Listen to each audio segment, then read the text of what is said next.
And we're live?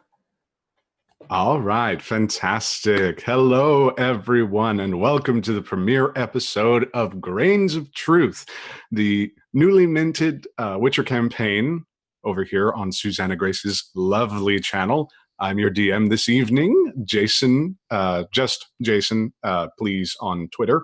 All one word, no, I don't think any underscores. I might be wrong on that front. If I am, I'm sorry. We don't have an overlay this week because OBS is shit. So that's not exactly the most fun. Usually it's not going to be just our faces, but I mean, if you complain, go. There are other streams for you to watch. Goodbye. I said I would do the introduction for Susie, and I'm sure she's regretting it right now. All right. Speaking of, I would love to introduce the players that we'll be having this evening for this premiere. Susie, if you could go ahead and introduce yourself to the fine folk. Hi, you may notice my voice is bad. I'm sick. I'm getting better.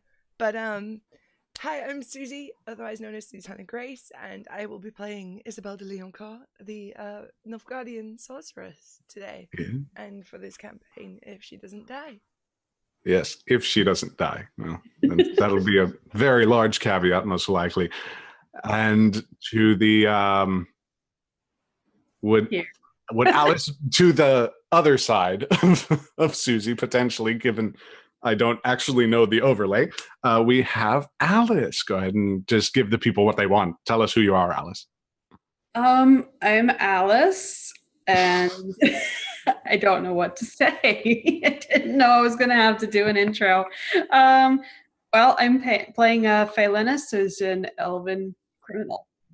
Ah, very nice. Yes, indeed. And just to say, Grains of Truth will be using the lovely Witcher campaign system that was put out by Artelesian Games. I think that's how you pronounce it. I could be butchering that horrendously.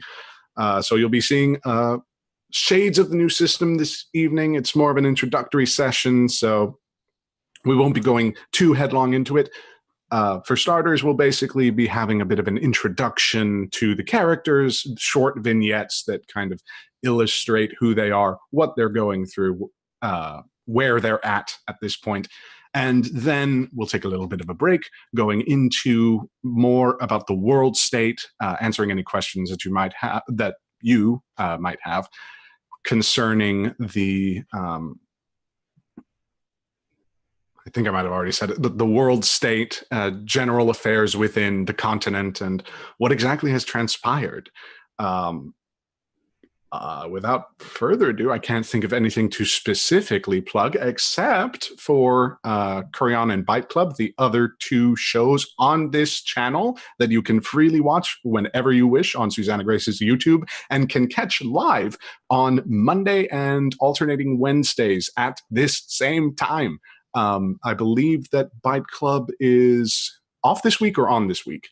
Hopefully on this week. We'll see. Hopefully on this week. So we can cross our fingers and send our prayers wherever they need to go and make sure that we send every bit of healing energy that we've got your way. As you can tell, this is going to be, at least in the introductory portion of it, a little bit more laid back, a little bit more calm, and then once the music starts, it'll get screwy. Other than that, Twitter pages will be linked in chat periodically, just to sort of give all of you more access to our minds and brains and how they operate outside of this sphere of influence. We thank you all so much for tuning in, and I think with that, we're going to go ahead and start. Everybody ready? Ready. No, I'm scared. I've been here before. I don't like it. Oh, no. Could be worse. Probably. Give him time. It could get much worse. Much, much, much worse. All right. Without much further ado,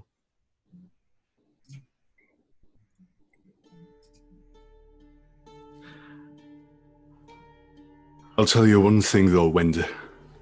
If ever this fucking war ends and I'm on the right side of the ground, I'm never fighting for another king in my life. All of them's bad news. Don't care where they're from, what they are. I'd sooner piss on a king's face than fight for him.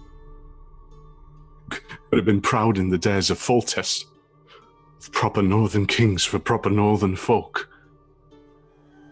But we got fuck all to be proud of now. Temeria's all but gone. Caedwen's done in. Redania's ruled by a madman. I'd sooner bite my own cock off than kneel to an invader.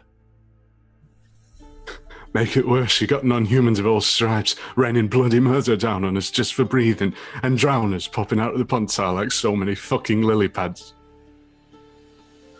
Almost wish a witch had come to solve the problem. Sweet Melitala, I almost meant that.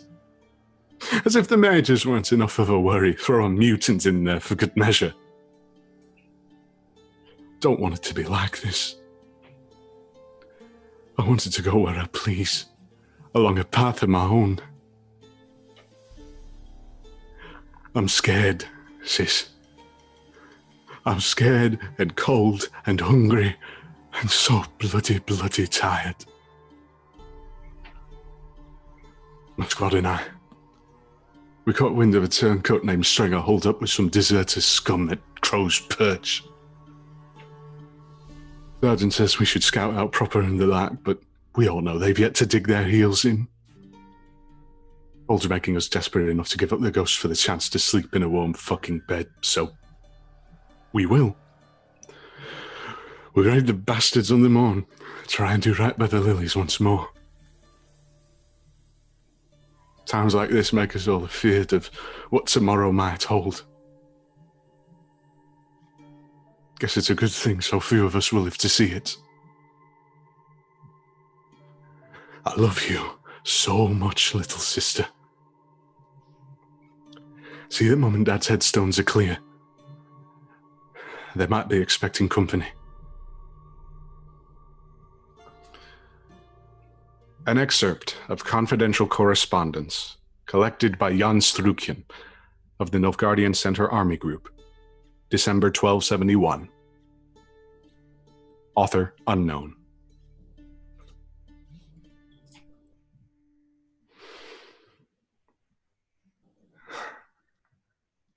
All right.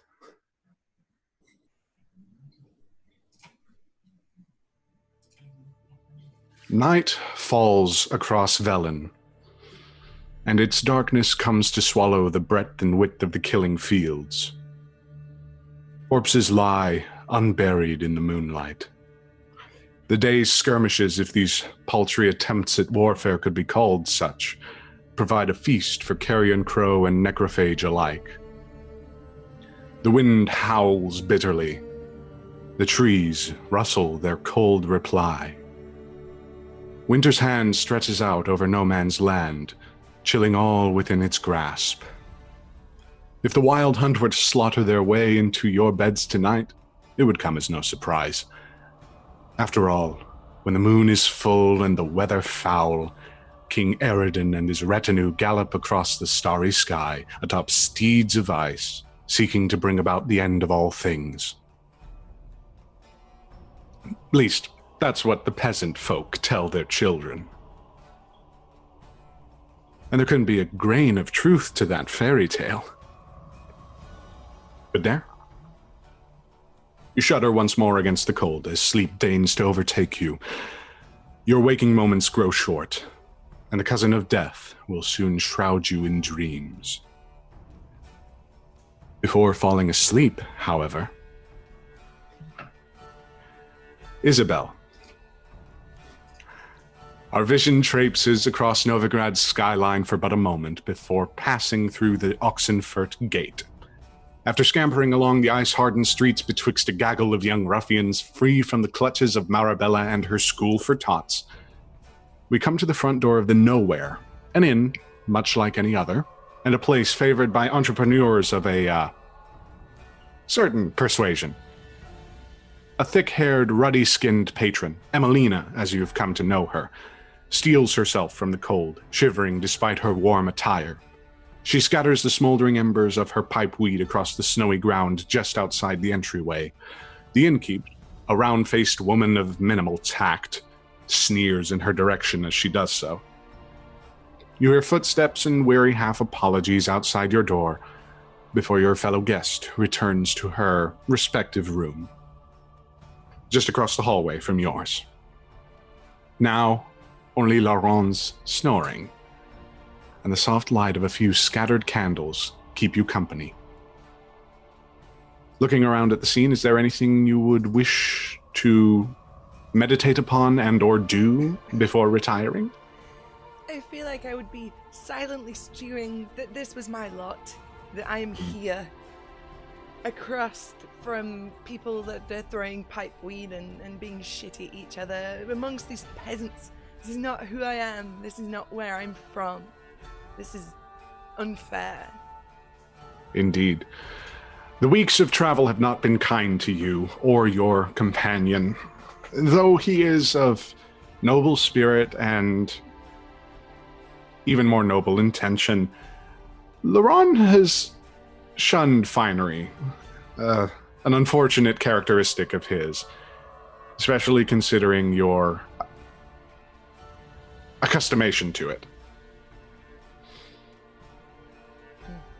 As the night sky is unfurled from behind the clouds, few bits of star and moonlight beam through the window, giving the hue of the room more of a bluish tone and cooling the scene, not just from the mood, but also almost in temperature, as a brief breeze blows past and through your accommodations.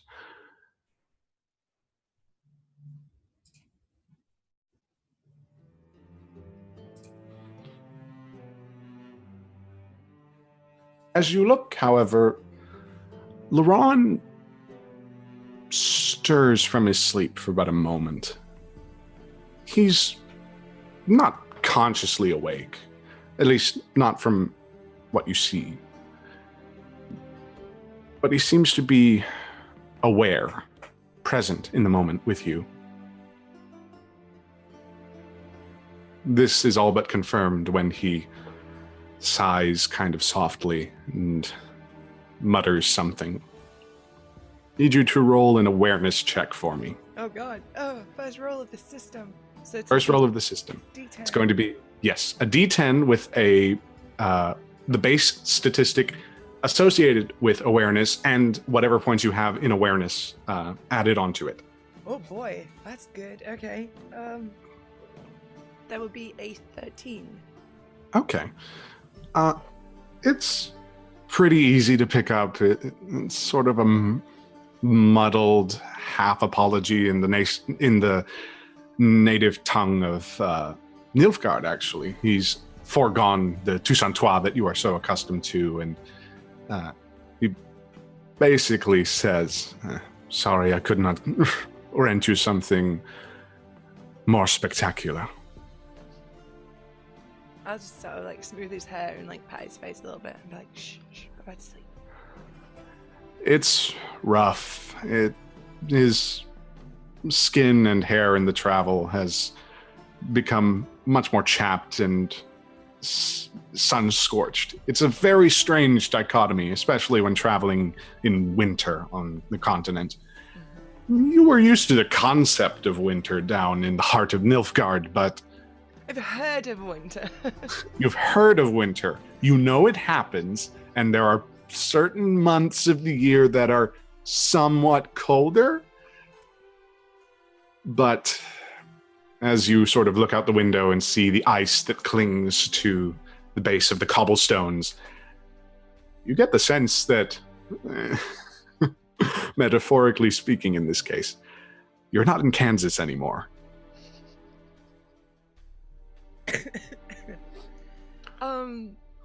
I would be very grumpy at this because Isabelle is not a woman accustomed to being uncomfortable.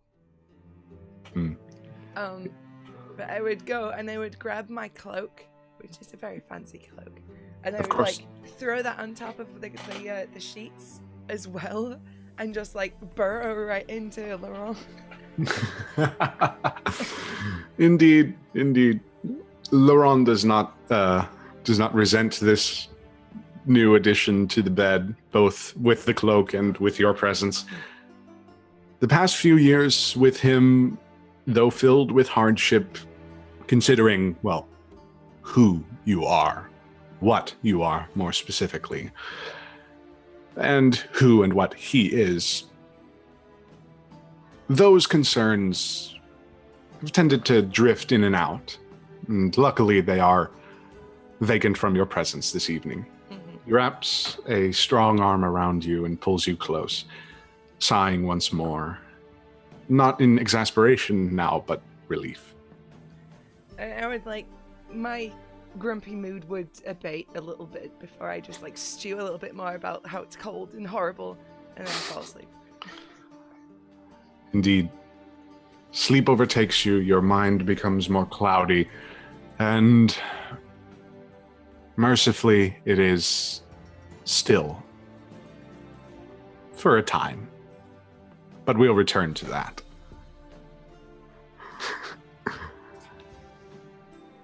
Phalanus.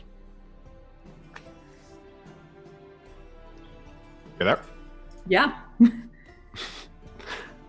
Our sight returns from these two lovebirds locked in embrace to the streets of Novigrad, where elsewhere in the Bits district, we hear a slight commotion. Circling around the street just south of Vilmerius Hospital, the braying of a donkey draws our attention to a rundown hovel not too far from the nowhere. Peering past the ass tied to a post into the boarded windows, we find a pitiable fire giving 3 elves warm respite from the encroached winter outside. The 2 of short hair and stature, Nyla and Dommel, brother and sister, Phalanus your housemates for a fair while now, bicker back and forth in the elder tongue about what you've not paid particular attention to, but as one is currently bedridden and the other a healer, you assume that it concerns something medical. I don't care. I'm just huddled up and trying to keep warm. Indeed, and they sort of recognize this sort of want of isolation. And unfortunately, it is a one-room hovel, so there's not much in the way of privacy. Nevertheless, Nyla sort of drags Dommel's bedroll a little bit farther away from your side of the fire, and yet angles it to where his face is a little bit closer to what embers there are. You hear him protesting throughout this whole thing, coughing intermittently. The flickering flames dance around the room a little bit more as silence comes to slowly surround you all. It seems that Dommel, despite his protests, has finally been convinced of the power of proper bed rest. I'm just grateful that they stopped. Nyla kind of huffs and runs her fingers through her brother's hair, kind of consoling him and whispering to him a few things, again about what you're not entirely sure, and as is made evident by your huddled demeanor, completely uninterested in. I'm just really cold. Indeed. And that cold is intensified, unfortunately, as you feel a sharp breeze blow through the boarded windows. Ugh. Your donkey, which is saddled outside. By the way, what is that donkey's name? Has it been given a name yet? Twinkle. Twinkle. Twinkle. Just making sure of that. Excuse me. You hear Twinkle kind of bray and almost sort of kick out. The cold makes Twinkle restless, and given that it is winter, unfortunately, You haven't been able to abate it much, just by virtue of the weather. It's very hard to take care of an animal's needs, especially when nature works against you. Is there anything you would like to do before calling it a night? I don't think there's much to do. I can't bring him inside. Actually, go ahead and make, let's say, this would probably be deduction. Oh, Yeah, okay. deduction. Let's see. So, again, what you do, roll a d10, Okay. add the base stat that's associated with it, which is intelligence, and then whatever you have in deduction. So that would be a 10. A 10. Yeah. Okay. Looking around and picking up not only on the vibes of Nyla and Damo, but also just the general space, you get the sense that you could fit Twinkle in.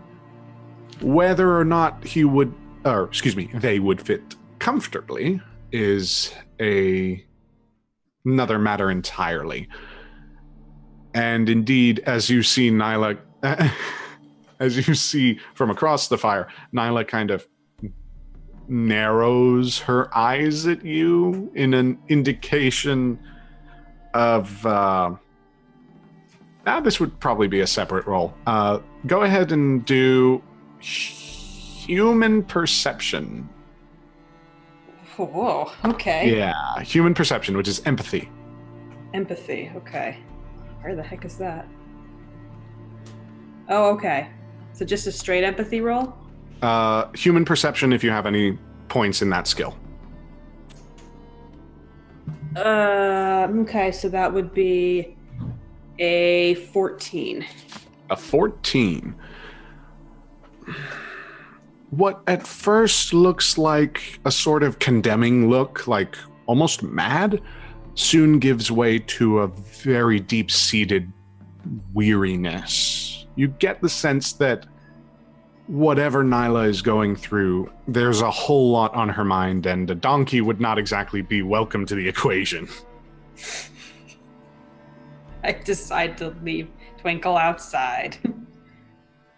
Sorry, Twinkle. If Almost. my donkey's dead by the time morning comes, Jason, I'm gonna be so mad. I just want this thing. I'll say that you set out some hay for it, and there's enough for it to get through the night, just not comfortably. Okay. It's a beast of burden, though. How much do you care about it? That's one of the many questions that you'll have to answer. It's winter in a medieval setting. How dare. How dare I, of course. Not the one who buys the donkey. No. You need it. I needed it. For what? Things. Travel. Travel. Sure, travel. I wouldn't want a horse if I had the money. Very true, very true. Horses are very expensive in this game. We're getting off track. So, Nyla sort of whispers a word of thanks to you as her eyes begin to close, and the embers slowly start to cool and die down. I'm trying to get some sleep. All right. Rolling over in your own bed, what pitiful accommodations Isabelle has secured for the evening. They far outshine the unfortunate circumstance that you have found yourself in. The travels that you've had, especially in recent times, have been charged with much more than an inkling of human paranoia and suspicion, which in your line of work puts you at even more of a disadvantage. But you've been able to scrape by for a time, at least in the smaller settlements. And then came that damn accusation. Accursed witchcraft, somehow you're doing. Never even touched magic in all your life, and now suddenly you're a witch. A few bitter thoughts kind of scurry around in your head for a while before sleep comes and unconsciousness takes hold. It's welcome, much warmer than what it is now. In fact, it might be a little too warm. Oh no. But we will return now to Isabelle. God, I'm on fire.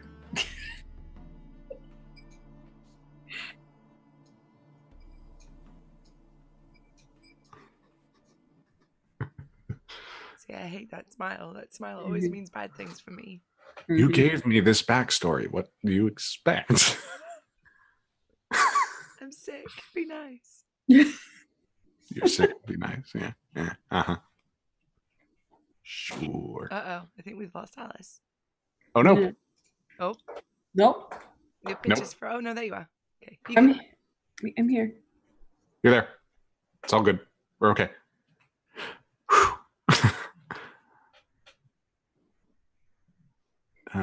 Where will we? We will go to a happy, warm place where nothing bad happens ever.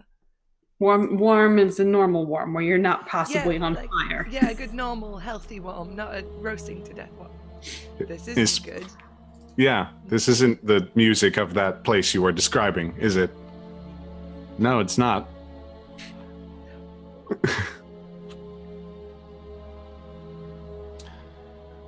Your dreams take you much farther south from here, mercifully, in a certain sense.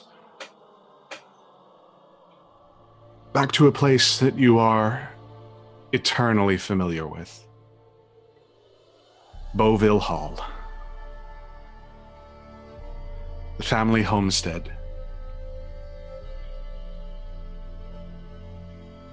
You remember it as it was. It's marvelous to revel in the memory. You see the bits of stained glass that your father had commissioned for some of the foyer. As you actually go through, you see multiple colors scatter about on your form and on the ground before you. It's marvelous, comforting. Making your way through, the histories of this place seem to whisper to you, speak to you in a sense. Feasts, the clinking of glasses, parties, arguments, all the bitterness and all the confusion that comes with family. It's eminently more preferable than the loss.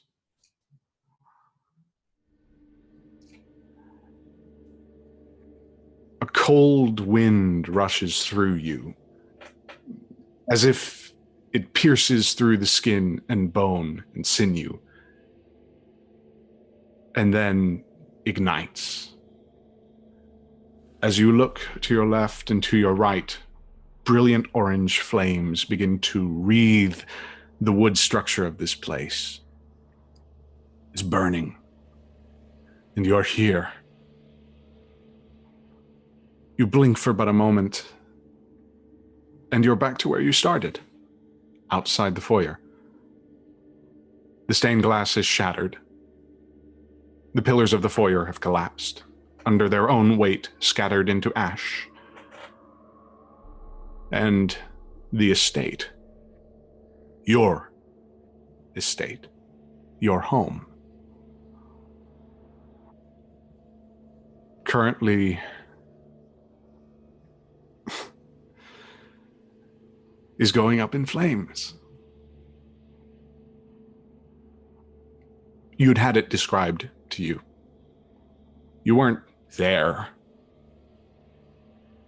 But all that's transpired after, you get the sense that this is what it felt like.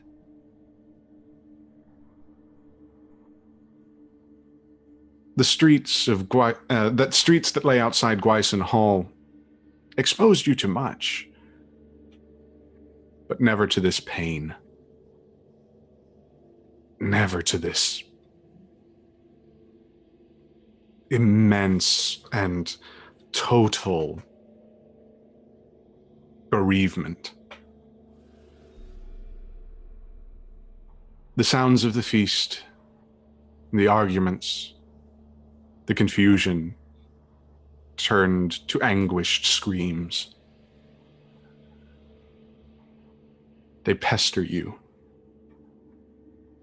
Loud enough to be present and yet soft enough to be lost in the smoke and the wind that billows from this house.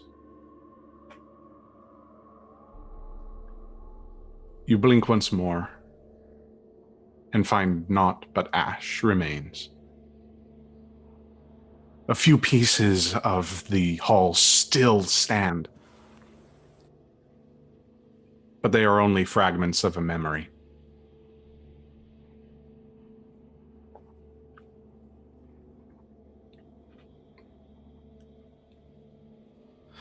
You had visited once, under cover of night, much as it is right now.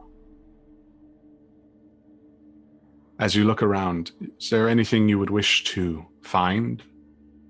Anything you would wish to keep with you? I would search for any sort of remnants of, like, jewelry or keepsakes from my parents. Ah, indeed. This would probably be...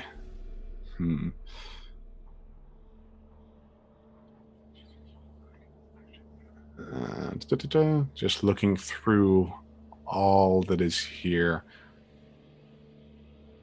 Let's go with...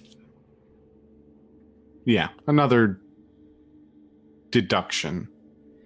Okay. 15. 15. Looking at the burnt husk of this house, you remember where your parents' bedroom was. It was on the second floor, which is now completely collapsed into the first, but you remember the general area. You follow the scorch marks to where you surmise the bed of your father and mother fell through during the burning. A pile of ashes there. And you do see a few scant bits of cabinetry and furniture sort of mingled in. As you walk, the scorches become less prominent, overgrown with weeds and moss.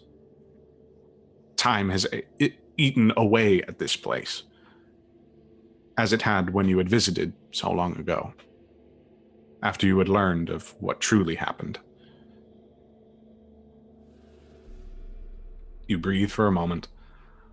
You look around, and within the rubble you do see a few bits of contorted and warped jewelry.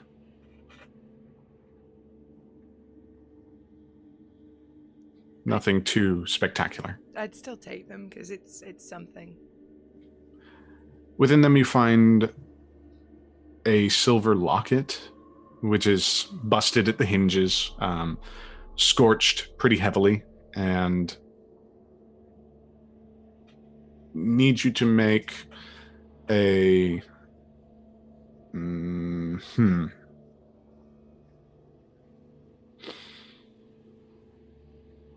Just a general intelligence check. Okay. Ooh, 17. 17.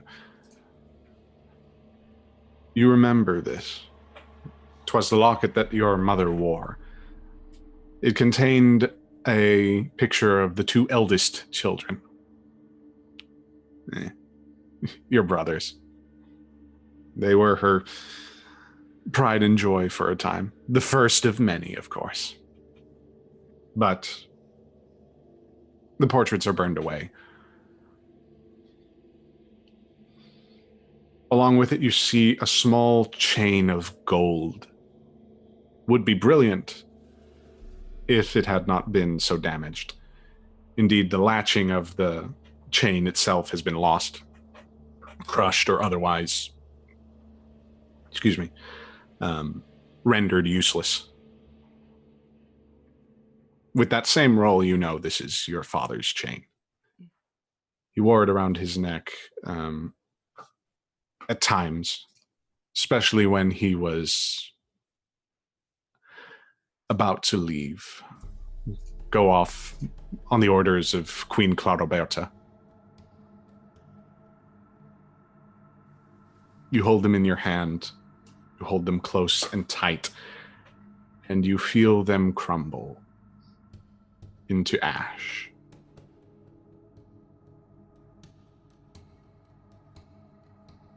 You never found such things when you actually visited. They'd all been looted or burned away, or overtaken by nature to the extent where the vines would probably appreciate them more than you ever could.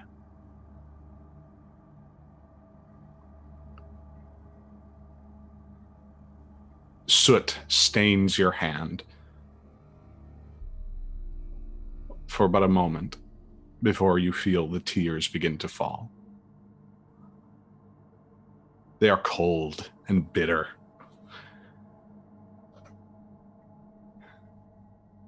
And your night ends in much the same way. Coldly and bitterly.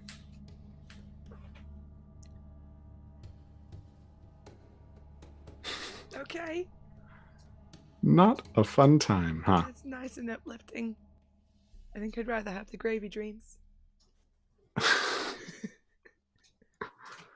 Well, now you'll have to tell Stream that story after break. Tell you another time. Story for another time. Oh, Phalanus!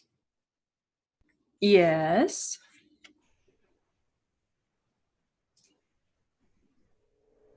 Oh, God. Immense and unbearable, agonizing heat overwhelms your senses. You clutch at your ears, a cacophony of sounds twisting and contorting through your mind, trying to block them out. And in a moment, the heat is gone. You open your eyes and find where you once were.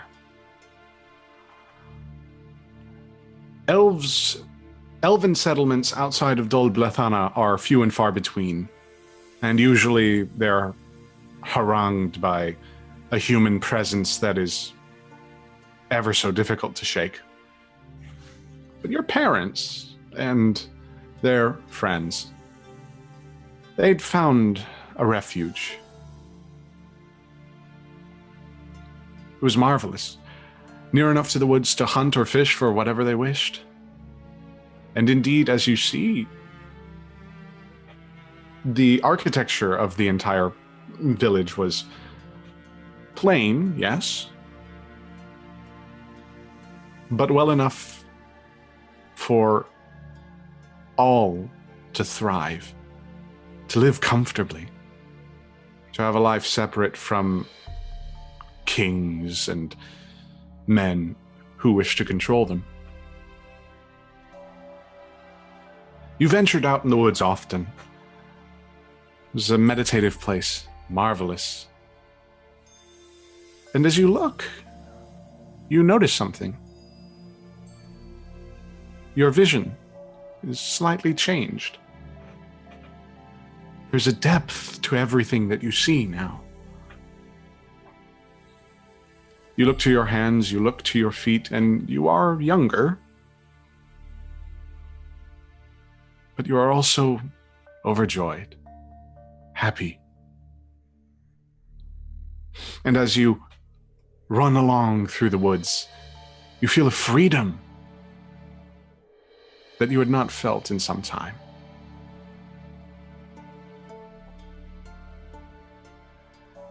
As you run and stumble and make your way through, I'd like you to go ahead and, yes. Go ahead and make a dodge check. What? Just trust me. How? Let's see. Okay, I think I got it. Hold on. So D10, reflex, and dodge.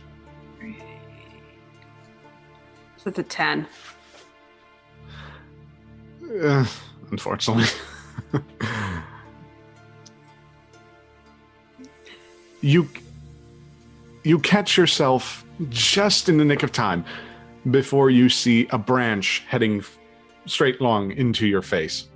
You duck out of the way expertly and roll a few feet. You catch your breath, stand up on both of your feet, look to your left and right, and then ahead of you, you see the cave. There had been rumors, there had been stories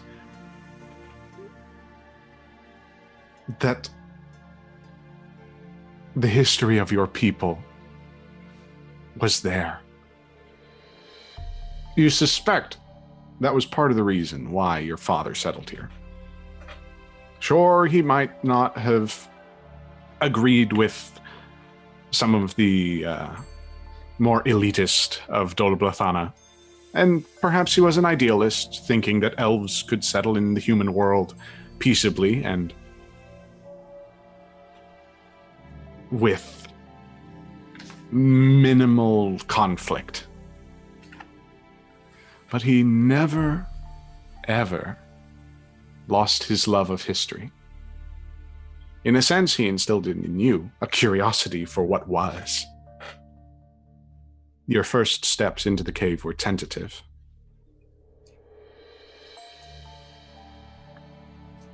Darkness surrounds. And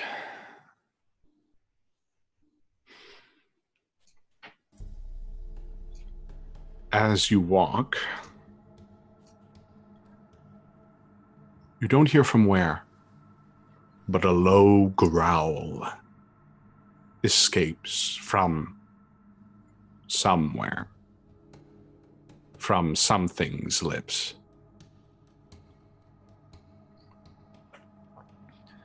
Steel yourself. Was simply some trick of the mind, some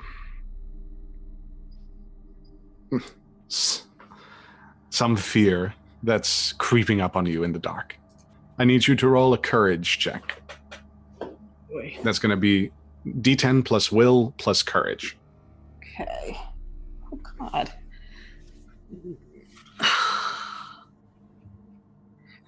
Oh, that's a 7. As the second growl escapes from the lips of this unseen something, you freeze. 'Twas not just a trick of the mind. It's something real. You didn't see its full form at first, but it revealed itself to you in time. And indeed took its time. Your will was not strong enough. You could not resist the fear. You scrambled out. And yet, it followed. It growled and snarled, clawed at the cave floor with talons, claws you didn't want to see. You just needed to escape. And so you did. Ran down the mountainside. Back to your home.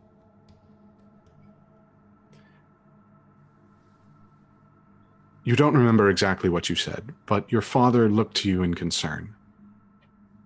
He asked what was happening. Or he would have asked had the monster not swooped upon the town.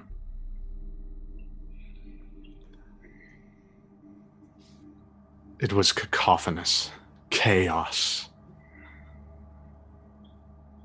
And it lasted for what, at the time, felt like years.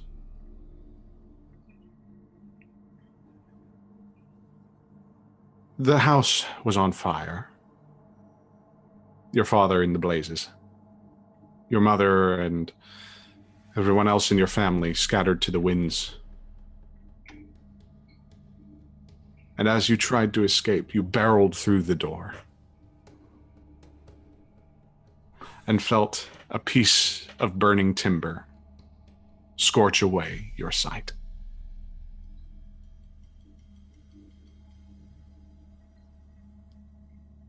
As you stand in the middle of a pile of ash,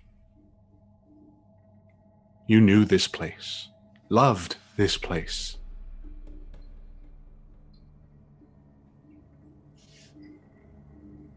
Now nothing but memories remain.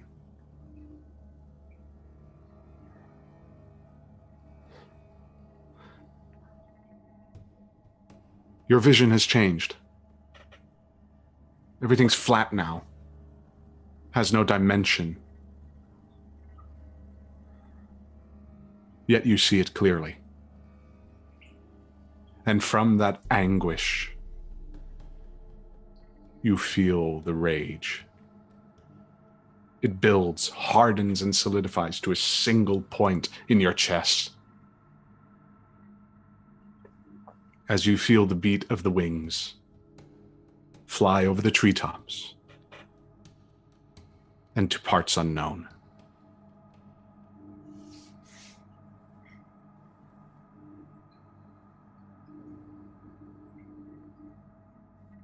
As the dream fades to darkness, the anger still remains.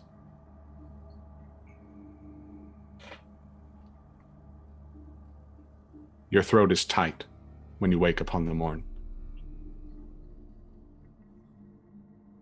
And your housemates seem all too comfortable with allowing you some space.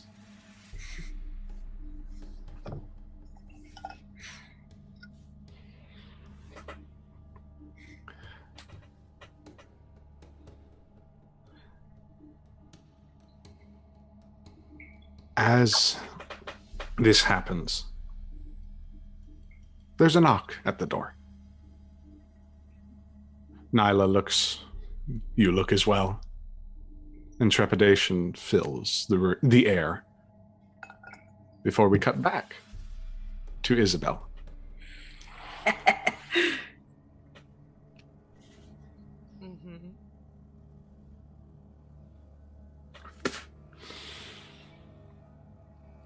Laurent,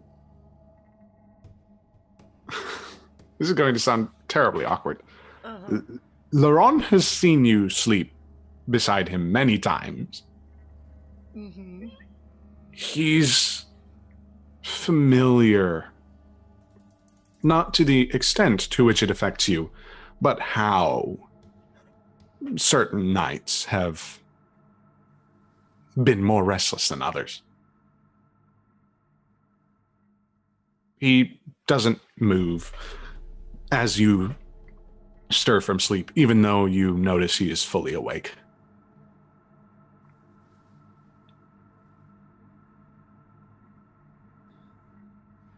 Silence hangs in the air for a time. Doesn't know exactly what to say, but he whispers to you very gently. I suppose then I should fetch some wine? It just nods. Perhaps some food as well. Here, it's good for you. He stretches and scratches at the base of his scalp, sighs a little bit, and opens the door, adjourning from the room. A few minutes later... Wait, before he comes back, is there a mirror in here? There is indeed, yes. Okay, I check it out to see if I look like shit. You do. Oh, I fixed that real quick. Go ahead and... That's actually a roll in this system, so go ahead and do grooming, I think it is. Okay, what's that under? Empathy. Empathy, yes. Ooh, it's I'm proficient in that. I have points in grooming and style. Of course you do. Look, I'm a sorceress. I have to look fabulous all times.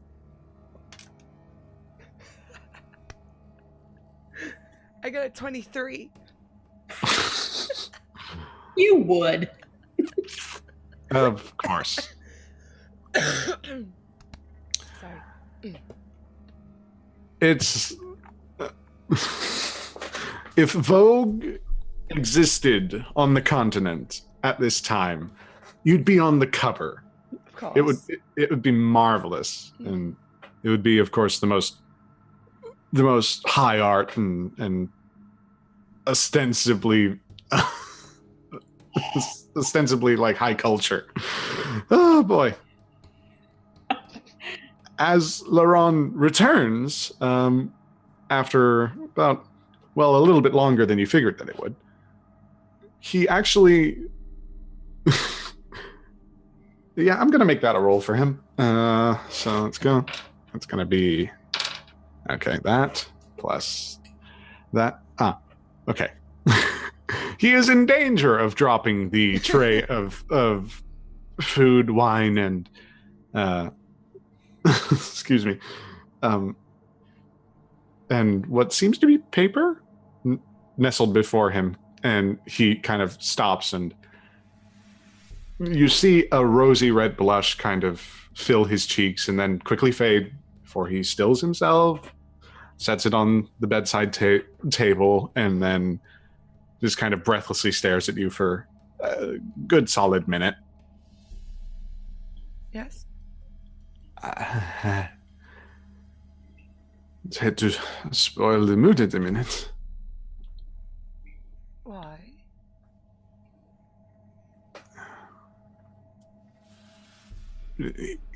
He's still love-struck, but a sourness kind of comes across his face as he reaches for the letter and holds it up. And what's this? For you, madame. From who?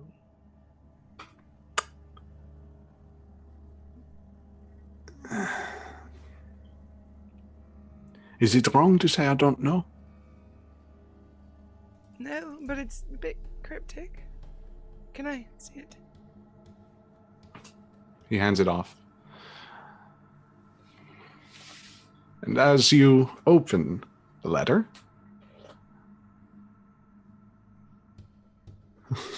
Uh-oh. We cut back swiftly to Phalanus. Trust me on this. We cut back swiftly to Phalanus. Another knock comes upon the door, this time a little bit more roughly than you had anticipated. Nyla kind of looks to you and kind of intones for you to go and open the door. I ask her if she's expecting company. She kind of looks and shakes her head. Oh, shit. Get up and go answer the door carefully and go peek it open a crack. You look and you see nothing for a moment until you look a little bit down. You notice a dwarf. Finely, well, somewhat finely, clothed, thick of beard and jowl, looking up to you very intensely It's almost uncomfortable, but he looks to you nonetheless. I saw that eyebrow wiggle. I'm looking at him with my good eye, obviously. You're the one called Phelanus, eh? Maybe. Why? Friend of a friend wants to talk to you. I have friends. Ever since we've been keeping an eye on you, aye? All right. What for? Does it matter that much? Just like to know where I'm going, who I'm going with, and what it's about. I need a good reason.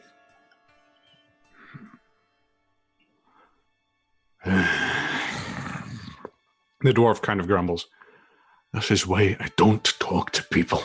Look, it's cold out there, and it's slightly warmer in here. He rustles around in his trouser pocket for a little while and pulls out a letter. See, you could have started with this. You take the letter from the crack of the door, and I shut the door to read it.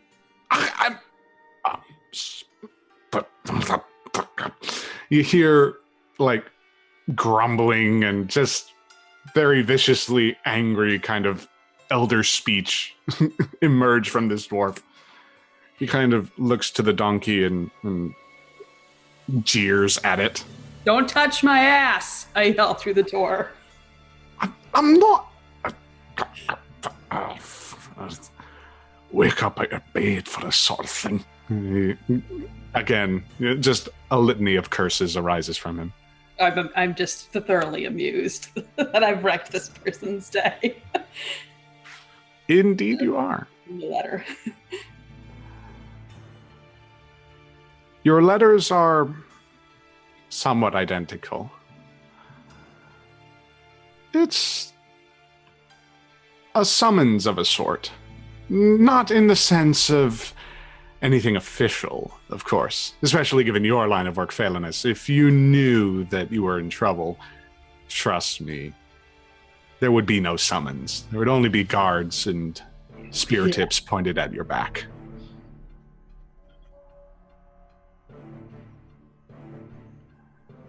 We will leave the specifics for another time. But your skills are needed for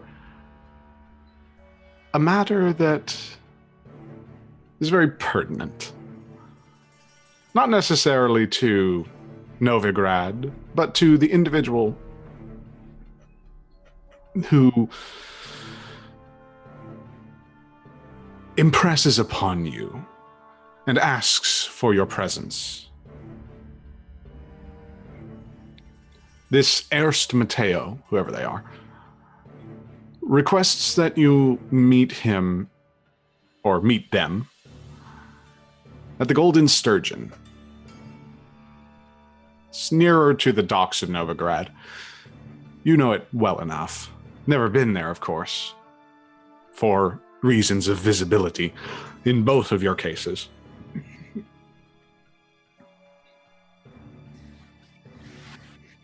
But as you finish reading the letter,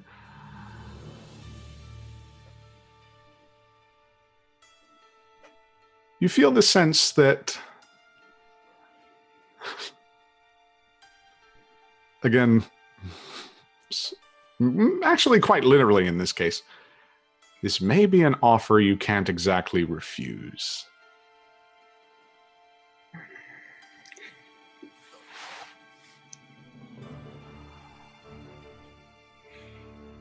Nyla looks to you, Phelanus.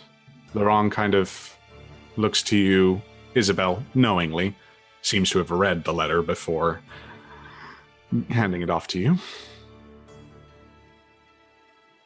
Questions and confusion ring. And yet, that will have to be a story for another time. As tonight, we'll wrap up. And proceed to the world state that we will be using. Oh dear, I've battered my microphone. Oh How dear. marvelous. All right, everybody. This is the premiere of Grains of Truth, as was intoned earlier. However, just so we're all on the same page, I'll be revealing the world state that we will be using from the Witcher Pen and Paper RPG itself, and we'll be giving you more of an overview into what the game exactly will be in the coming weeks and hopefully longer. As such, we'll take a break, give everybody a little bit of breathing room, get yourselves a drink, get yourselves whatever you need, and we'll be back sooner than you think. Bye.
All right, we're back.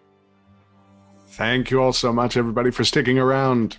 As I said, this is Grains of Truth, a Witcher campaign. The premiere of it has, just came and went. Whew, boy, that was good to get out of the way. But now I'm sure you have a few questions about how this whole thing will go down. Well, as I've discussed with Susie for a while now, this has been in the works for months almost. The basic conceit will be that there will be a core cast, obviously with Susanna Grace taking up one of the spots, as well as Alice for as long as she wishes to be aboard, with a rotating guest catalog, I guess is the best way to put it. This will be on a bi-weekly basis on Tuesdays, so today being the 27th, and heavens being kind to us, we will be back on December the 11th with the second session, hopefully with our third player. They've already been selected, and I guess it's no big spoiler if I were to reveal them, right? Nah. If you're familiar with Bite Club, you're familiar with this player, and Curion, actually, if I'm not mistaken, as well. To be honest, they're probably sick of seeing names all over the spot. Indeed. Jamie will be joining us. Yes, Kerchak and, I'm blanking on the name. Tristan. Kerchak and Tristan, of course. The Bard in Black. Did you remember Tristan get dunked on? Sorry, my character and Tristan have a little friendly rivalry where the other party members definitely don't have vetoes on if I can kill him or not. Yes, and you maintain that rivalry even outside the game. Yes. You and Jamie don't get along at all. I don't know why I invited him.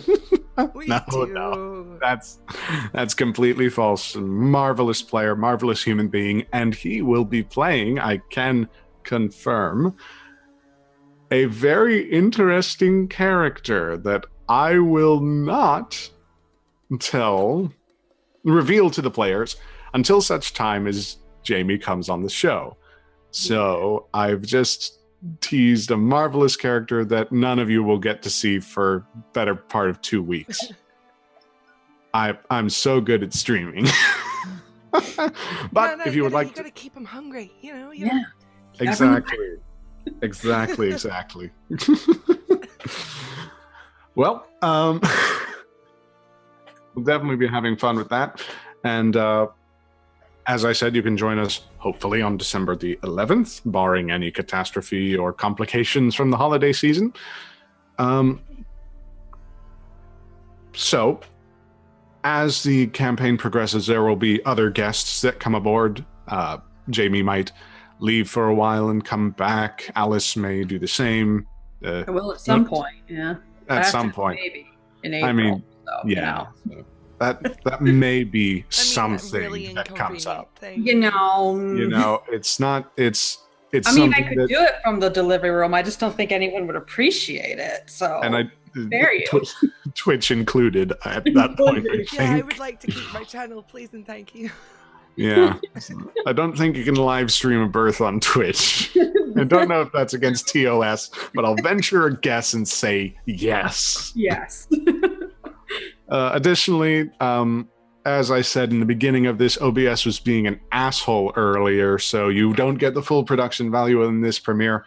Trust me, by December the 11th, all the pieces will fall into place and be marvelous. Mm-hmm. So definitely, if you have nothing happening that day, come on, stop by. And even if you have something going on that day, put us in the background. Make us feel better about ourselves. Oh, buddy. But outside of that, let me get into the specifics of the campaign itself. This campaign, as indicated by the opening spiel that I shared with all of you, will be taking place in the winter that occurred between the ending of Witcher 2 and the beginning of Witcher 3. As such, the likelihood that your characters will be interacting with the Child of Destiny sort of story and Geralt and the Sorceresses is potentially very low, potentially very high, just depends on where you go. And you will be in Novigrad for at least a good portion of the beginning. Velen and the rest of the north is open to you for travel if you so desire, but as you are a sorceress and an elf respectively, you might find that some people will be uncomfortable. Oh, It all geez. depends. In the north, really? No, Cimmerians and Redanians and Kaedwenis, all alike, hate what you guys are, so you guys should probably keep incognito. Just, do you know who I'm playing? Yeah, I know who you're playing, and that's why I'm putting you in this terrible, terrible scenario. No. Specifically to torture you. No. Dick. Not true at all. Not true at all. But outside of that, there are a few bits of important recent history that we have to cover. The Witcher Pen and Paper RPG accounts for the world states and the multiple endings of The Witcher 2 by providing a simple list that kind of outlines not only for the DM, but also for the players of any particular group, what exactly has transpired in The Witcher 2.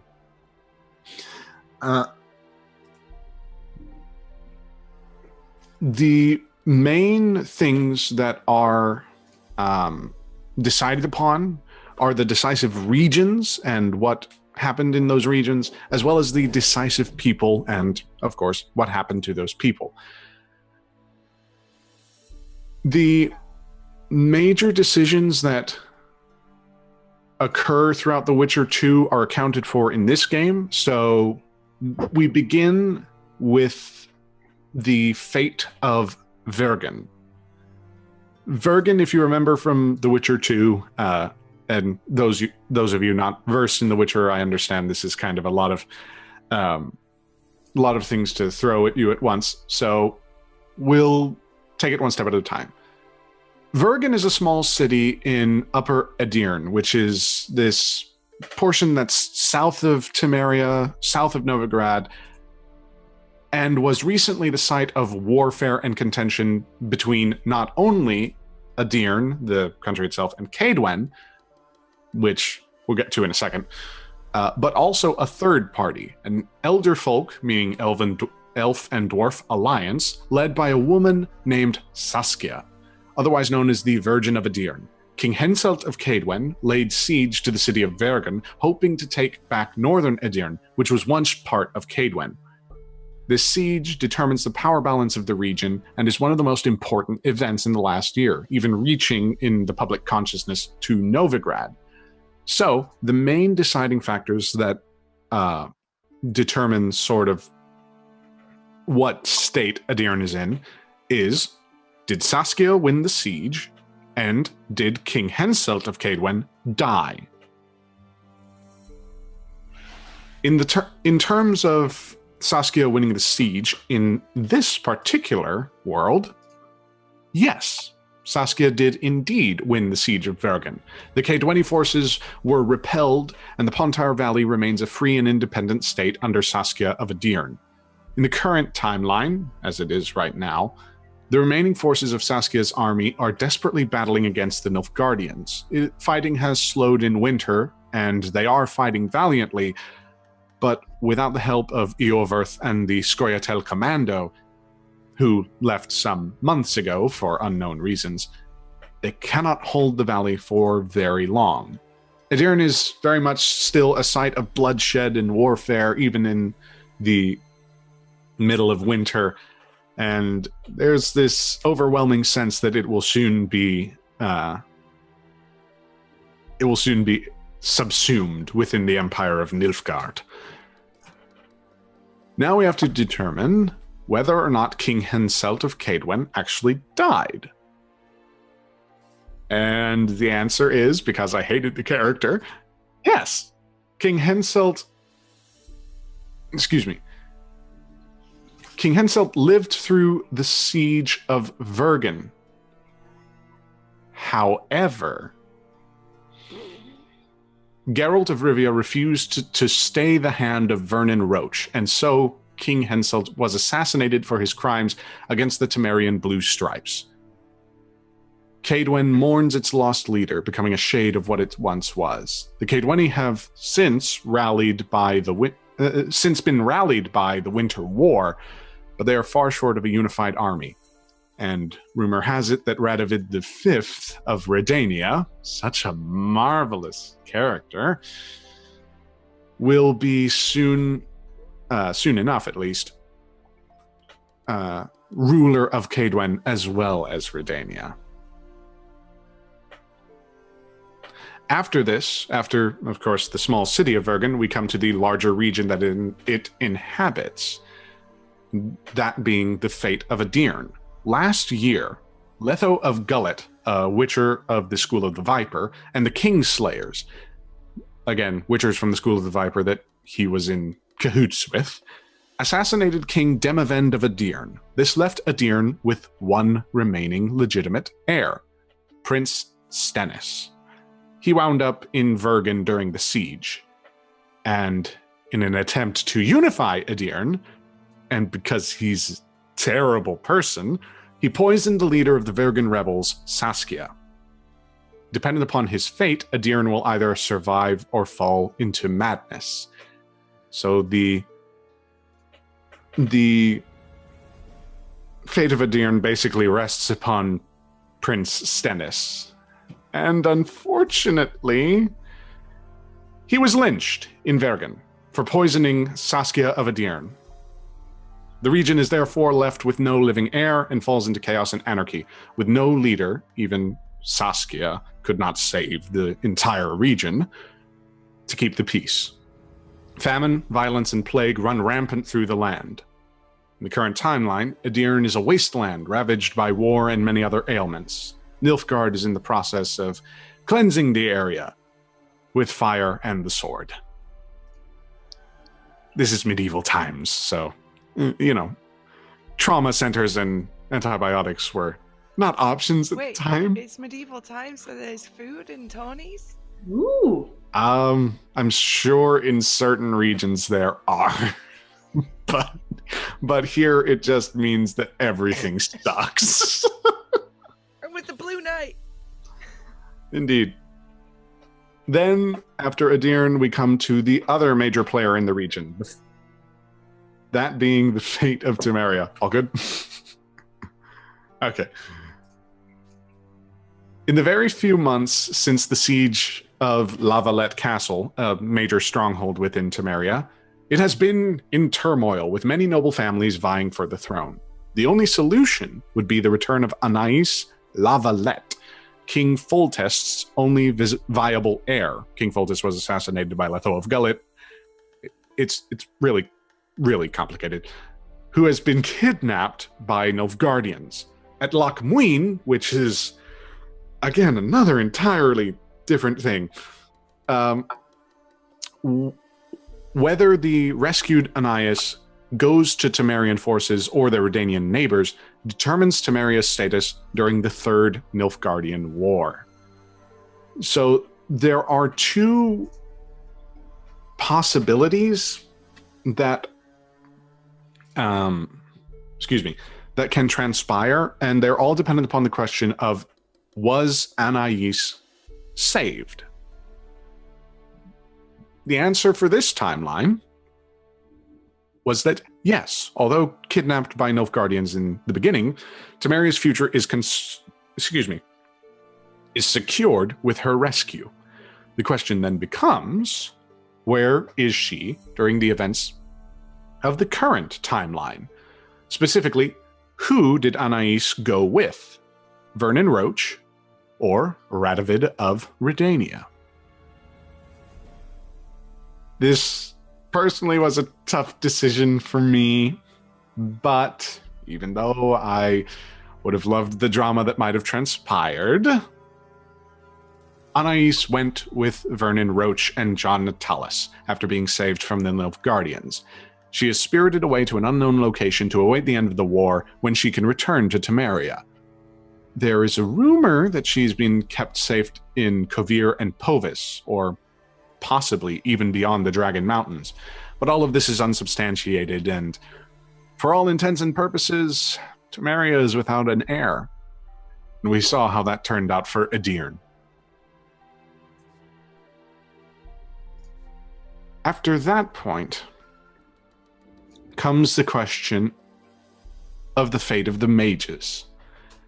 At the summit at Loch Muin, which was again, very important event within The Witcher 2, basically, the big northern powers came together to suss out what exactly they were going to do. Saskia was invited, I think, or something like that. The details elude me now at the minute, but regardless, the deceit of the Lodge of Sorceresses becomes public. This great betrayal turns the people of the North against magic users of any kind. The fate of magic users across the North depends on the fate of Triss Merigold, and whether she is able to influence the kings of the North to reinstitute the Council of Mages.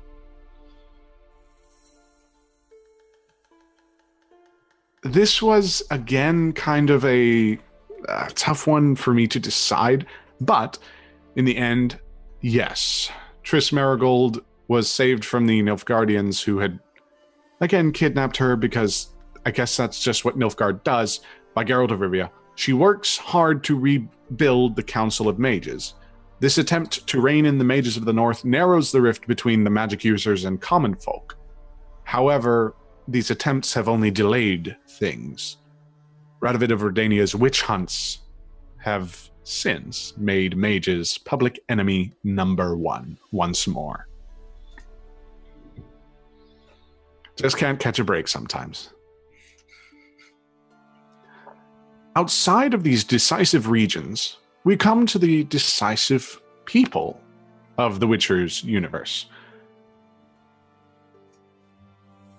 At Loch Muin, if I'm not mistaken, Saskia, the Virgin of Adirn, was influenced by the Lodge of Sorceresses, specifically Philippa Eilhart, to disrupt the conference, to attack the summit. It was revealed that Saskia is indeed a dragon. Spoiler alert for The Witcher 2, anybody watching. And so the question becomes, did Saskia survive the summit at Loch Muin? And in the events of this world, yes, she did survive the events of Loch Muin and is still roaming the world. Her immediate fate, then, depends upon whether Geralt of Rivia freed her from the control of Philippa Eilhart. Which, happily in this case, yes, Saskia is free of Philippa Eilhart's mind-controlling spell, returning to Vergen to lead her people. At least for a time. For now, she is free in the wilderness somewhere. And her whereabouts are unknown. The Lodge of Sorceresses, now bereft with their most powerful weapon, are forced to go into hiding.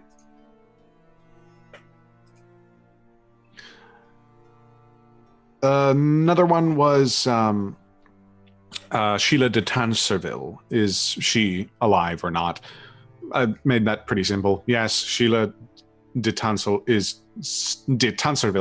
is spared by Geralt of Rivia in the chaos of Loch Muin and is living a free life hiding out with the Lodge of Sorceresses, at least for a time. Currently, rumor places her in the clutches of Redanian witch hunters, being tortured for information on Philippa Eilhart. Then we come to the question of whether or not the Kingslayer, Letho of Gullet, is alive. The answer? Yes. Geralt of Rivia spared Letho of Gullet at Loch Muin. The renegade witcher is still alive, roaming the north, attempting to lose his reputation and begin anew.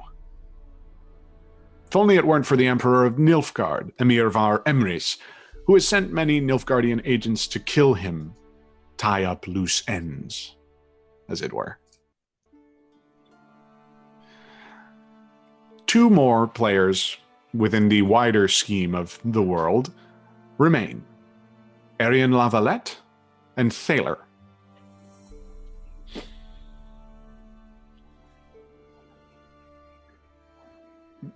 To give some context, Arian Lavalette is the eldest son of the Duchess of Lavalette Castle.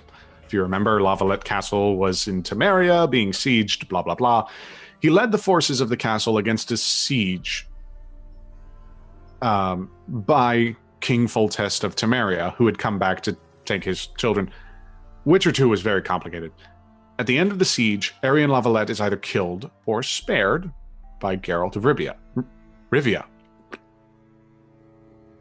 Geralt of Rivia indeed did spare Arian Lavalette at the siege of Lavalette Castle. And the is he a prince? I actually don't know if he's a prince or not. No, not a prince. He's just the eldest son of a duchess. Anyway, he returns to Lavalette Castle as the Nilfgaardians move into Sodden and Brugge, which are south of Temeria. He makes the castle itself a safe haven in the north.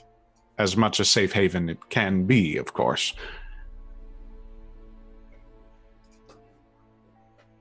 Then again, Nilfgaard is battering at his walls, so time will tell exactly when and how Lavalette Castle will be viewed. And now we come to Thaler. Thaler, otherwise known as Bernard Ducat, is a former head of Temerian intelligence. He winds up on the slab for a bit of fuckery. That's the best way to put it. And he can either be saved or spared from execution. Obviously, because it's Geralt of Rivia's story, Geralt of Rivia spoke up and saved Thaler from execution. And he returns to keeping the peace in Temeria. However, the current timeline, he's currently traveling to help Vernon Roach and Sigismund Dijkstra in their plans and schemes to, shall we say, have a change of leadership within Redania. However, the fruits of that plan are far off. And it's only rumor and the speculation of a few mad soldiers who claimed that the former head of Temerian intelligence cobbled their shoes. As ridiculous as it sounds, that is indeed the world that you find yourself in. Novigrad, as it stands, is firmly in the clutches of Redania. There are not mage hunters on every street corner, and non-humans still enjoy a bit of lenience. Cold often softens, hatred in the heart of most men, at least. Specifically, you've found yourselves in the Bits district. Again, a district that one can easily lose themselves in. A good thing for some, a bad thing for others. But, as you now have an offer that you can't refuse on the table, you may find yourself in locales that are quite different. Time will tell, and obviously the stories will take us to places unexpected. But as it stands, is there anything that either of you have in terms of questions for me?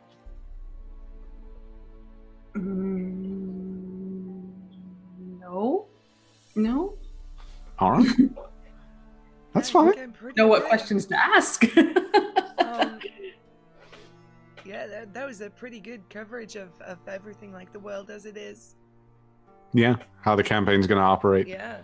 I guess just a little backstory on the characters. Each of them have found themselves in Novigrad, Phalanus and Isabelle specifically, because of reasons that will soon be revealed. But suffice it to say that there are people who like the idea of starting anew, or at least escaping their current situation. There may be a few of those in the party. Look, I wouldn't be there if I didn't have to be. Indeed. Novigrad is shit. I hate it. It's so bad. Yeah. Could be worse. Probably. Maybe. I don't know. Well, at least it's not White Orchard. That's true. That's very true.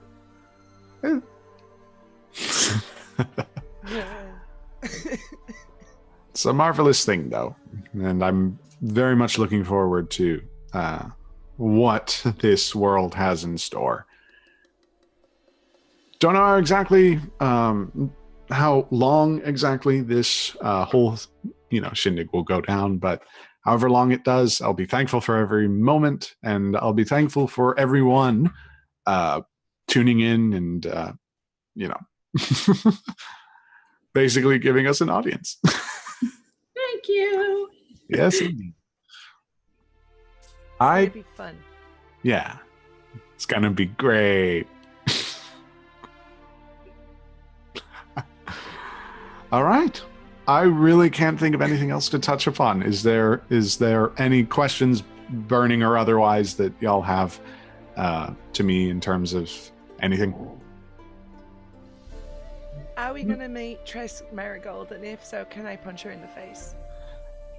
That is determined by the direction in which you take the story, and if you so desire. Excellent.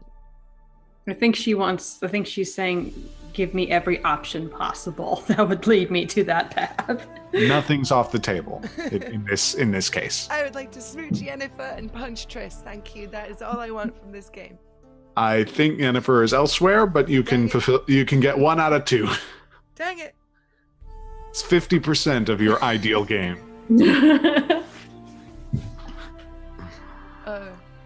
No, I think that about covers everything. I'm just gonna go mute and die now. That's all right. Poor Susie. Yeah, I'm good over here too, so. All right. Well, can't think of anything. I will be drawing upon my sphere of influence and seeing who exactly can maybe come on as a guest, and you'll be treated to a menagerie of characters, hopefully with stories aplenty and laughs galore. It's The Witcher. It's such a fun time for everyone. So lighthearted and fun, It's Well, such great fantasy. Nothing ever goes wrong. It's just, it's so fun and lighthearted and just... I'll find some way to make it fun and lighthearted. Let's be real, though. It does get silly at times. Yeah, absolutely. And I will say, just as I guess a final note, the tone of this game, I understand, can be quite heavy. Rest assured that these dream sequences, especially the ones that were employed today, they will be few and far between, if ever present again. So when it comes to the actual sort of vibe, the world of The Witcher is marvelous. I think that CD Projekt Red, despite some of their issues that lie outside of it, has done a fantastic job with building the game world. I think it would be grand to introduce new life and new perspectives and new stories to the world. I want to add to it and give it a wider berth than what was afforded them in the medium of video games. As such, you'll see shades of difference and various experiences. Much more diverse and varied cast of characters awaits this whole crew. And so I just implore you to stick with us. It'll be hectic sometimes. It'll be a little bit saucy, especially with Alice being in the group. But nevertheless, we entreat upon you to stay a while and listen. All right, Deckard King, calm down. Indeed, indeed. To quote one of the greats, one of the greats. Nobody likes Deckard King. Shut up. Nobody. They're bad. I like Deckard King. Okay, we'll have this discussion off stream. We're gonna fight about this off stream, but we shall see you Yes. all in 2 weeks' time. Yes. December the 11th. Mark your calendars, or don't. I'm not a cop. Yes. I'm not. If I'm not a cop, I don't have to tell you. Unless it's entrapment. Right. I'm gonna end this stream before this gets even worse. I'm gonna lose everyone. Yeah, that's probably a good idea. Thanks everyone so much for watching. Adios. Bye. Bye.